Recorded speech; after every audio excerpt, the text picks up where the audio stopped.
the odds are in your favor. अब आते हैं हम एडमिशन प्रोसेस के ऊपर कि एडमिशन कैसे लेना है नॉर्वे में, ठीक है, और क्या डेडलाइंस वगैरह हैं। तो हाँ जी, अब आप you have to tell it to the viewers like how you should start the process of admission, you know, like what are the deadlines, like tell in a short. Right. So this depends upon what university you're planning to apply to. I'll probably go through a quick list of universities, public universities that are there in Norway. So far, tuition has been is free in public universities, and it's in private universities that there is a tuition fee charge. But even there, scholarships are possible. So don't be discouraged to apply over there as well. When it comes to public universities, the major ones are the University of Oslo, NTNU. Then you have University of Tromsø, University of Bergen, University of Agder, and then you have University of Stavanger and Oslo Metropolitan. The last two are kind of smaller than the others, I would say. So there are 8 public universities. 7 to 8 public universities. 7 to 8. Yeah, which you can apply to. And there are private as well. So there's one more, NMBU. NMBU, it's NMBU is business school. I'm not entirely sure. Norwegian business. Norwegian. There's I think there's a Norwegian health school as well. That is also public university. So what are the deadlines now? Let's go to the deadlines. At least I can tell you. Since if a person will graduate in India from bachelor's, like after that, what he should do to get the admission? What the deadlines he have to kept in mind? You know? Right. So most Norwegian universities open their applications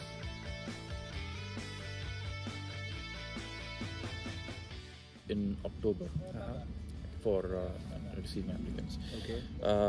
Again, but the date, the exact date is university dependent. For instance, Oslo Met and NTNU, UIO, it's the dates are around like October 1st or October 15th.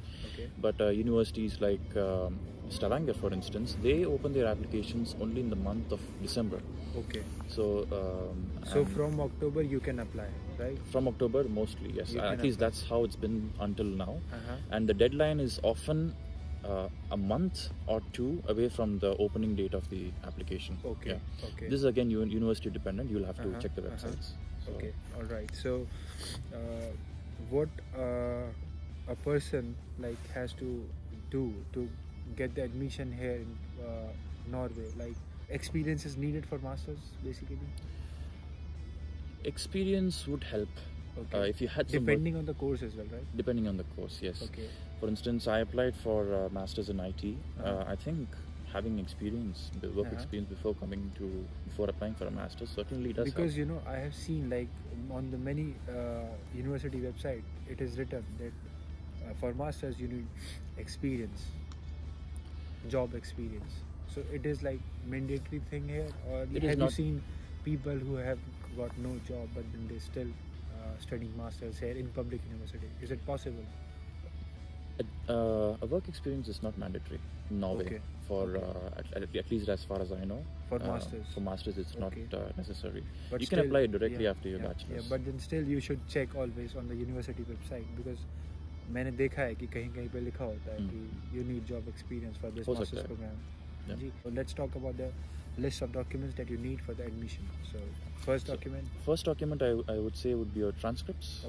And from your bachelor's, and then your CV, what all project work you've done in your undergraduate, and any work experience that you have. That should certainly be mentioned, because that's a huge advantage in my opinion. And then third, and then your 12th grade mark sheet, and then your IELTS or English test scores. So four documents you need for sure. And do we need these documents and to be apostilled? Some of them, some universities like Stavanger, they require students from India to send the transcripts by post, but others don't. But do they need apostille documents, or they accept without it? Apostille documents in the sense stamped legalization. No, I don't think so. No, that requirement is there for Pakistani students, not for Indian students. Not for Indian students. That's good. मैं Poland आया. Actually, for Poland we need that. Yeah, even Indians need that. But it's good like in Norway आपको ज़रूरत नहीं है apostille कराने की, तो आप डायरेक्टली अपने एजुकेशन डॉक्यूमेंट्स के साथ बगैर उसको लीगलाइज कराए आप अप्लाई कर सकते हो। तो और अप्लाई करना शायद फ्री होता है मोस्ट ऑफ द यूनिवर्सिटीज़ में। It's free. At least applying, I know for sure is free. That's good यार, मतलब नॉर्वे में ये अच्छी बात है कि आपको कोई मिनिमल फीस नहीं पे करनी एडमिशन लेने के लिए, तो अप्लाई करो।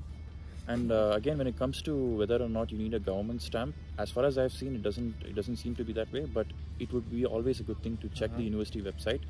And there's an option where universities provide information regarding students from specific countries, and you can go there and check whether you actually need anything like that. So that's something. और यहाँ पे क्या entrance वगैरह होता है? नहीं, ऐसे entrance नहीं होता, सब ये एप्लीकेशन प्रोसेस से वजह से होता है। वो सिर्फ प्रोफाइल देख के they will give you the admission. Your transcripts and CV. Some universities don't even accept a CV. They only focus on the grades that you've scored. And some universities, like, and some courses in specific, they ask for a motivation letter as well. Do they take like interview sometimes? Yes. Did you had your interview? No, for Oslo Metropolitan University and NTNU and UIO, I didn't have an interview. But I have heard of one private university. It's called Ostfold. It's actually University College. They did conduct an interview for their. They first of all picked a handful of candidates who they thought were interesting. Then they will filter them with interview, right? Exactly. Exactly. So it depends on the university. So शायद हमने सारे documents बता दिए आपको, तो 4 document हैं वही educational document 10, 12 के और बैचलर्स के ग्रेड अगर आप मास्टर्स के लिए आ रहे हो। अगर आप बैचलर्स के लिए आ रहे हो तो यहाँ पे आपको 10th 12th के देने पड़ेंगे। That's it. और एजुकेशनल डॉक्यूमेंट के अलावा आपको लैंग्वेज सर्टिफिकेट चाहिए और 2 डॉक्यूमेंट और थे, CV और एक motivation letter if they ask for it. And most importantly, there's one more important document that I missed. Proof of funds. Basically, you must so you give it already to the university? No, you don't get give the admission? No, you transfer the funds to the Norwegian account only after you get the admission. For the embassy processes. But here's the thing: when you try to get an admission, when you apply for an admission, you need to showcase the required amount of funding in your Indian account. And you need to get a statement from your bank and upload that as well. Bank statement देनी पड़ेगी और वो stamp और verified होनी चाहिए, signed by the bank officials. And you need so to ये सारे documents apply करने के लिए। और डॉक्यूमेंट्स हमने सारा कुछ बता दिया है। ये मास्टर्स कर रहे हैं यहाँ पे, तो फ्यूचर में आपका प्लान क्या है? मतलब PhD करनी है आपने या जॉब करनी है? I am keeping my options open. I would like to do a PhD, but in terms of again, PhD positions must be open in the first place to apply to, and it is quite essential that the position that you wish to apply for has the position that is open is interesting and something that you would want to do research on. I wouldn't advise doing research on just about anything just because you want to do a PhD. So in that regard, I would keep both PhD and work as an option as well. So let's see what happens. And as a work, do you want to be a professor or something, or you want to work in a company? Ideally, I would like to become a professor. I would like to get into academia, but it's not that easy to. इन पे अरविंद केपराते जी का influence है पूरा। उनकी motivation के कारण यहाँ पे आए थे, तो आप देख सकते हो। बिल्कुल। तो I wish you the best, for your career.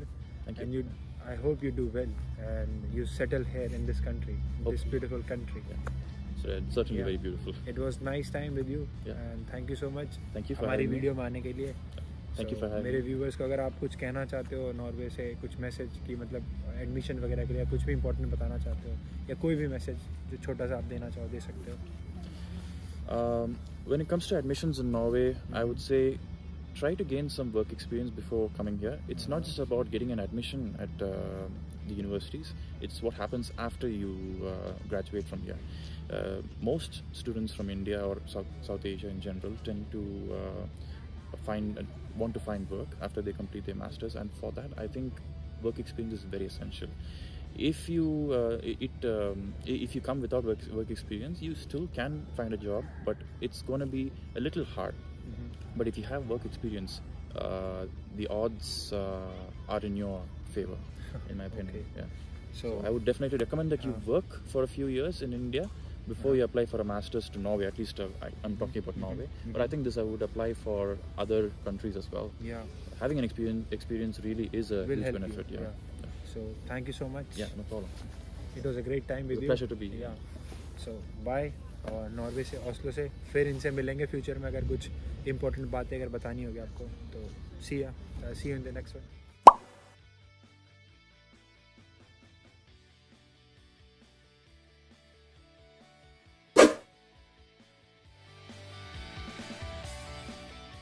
तो ये वीडियो हिंदी में करूँ या इंग्लिश में करूँ बताओ. You can ask questions in Hindi, definitely, but I'm not sure I'm very fluent. Yeah, so. it's okay. You can do it in English. Okay. Okay, and I'll try to be both ways. Yeah. Okay. Sure.